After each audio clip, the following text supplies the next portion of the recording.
श्री संत सद्गुरू बाळूमामांच्या नावानं चांग भलं. तर भक्तांनो, चालू युगातील घडलेला बाळूमामांचा चमत्कार आपण ऐकणार आहोत. कुरणवाडी गावातील बाळूमामांचा चमत्कार.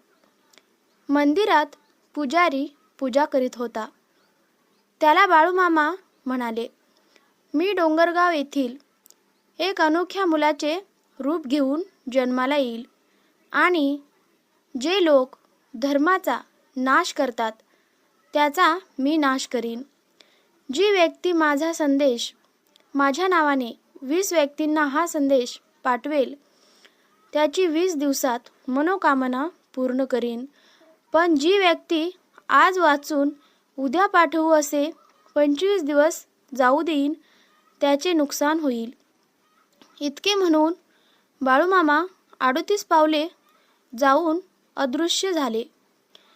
हे ऐकून सोमठाणे येथील एका माणसाने 20 जणांना पाठविले.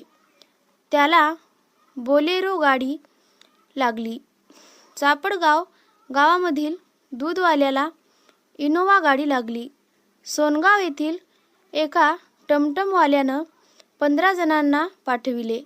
त्याला स्वतःच्या घरात सोन्यानं मोहरांनी भरलेला हंडा सापडला. शिंगवे येथील एक बेरोजगार युवक हा संदेश पाठविण्याचा विचार करीत होता. शिंगवे येथील बेरोजगार युवक हा संदेश पाठविण्याचा विचार करू लागला. त्यालाही चांगली नोकरी लागली.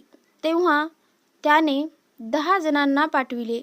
अशाच एका माणसाने हे खोटे आहे असे सांगितले तर त्याचे जीवन नरक बनले. जांभरुण येथील बापूराव यांना हा मेसेज मिळाला तर त्याने एका महिन्यानंतरही मोबाईलमध्येच ठेवला. कुणालाच पाठविला नाही. त्यांना त्याच्या धंद्यात खूप नुकसान झालं, सहन करावं लागलं आणि त्याची पत्नी वेडी झाली. हा मेसेज खोटा समजून कोणत्याही प्रकारची संकटे आडवू घेऊ नयेत.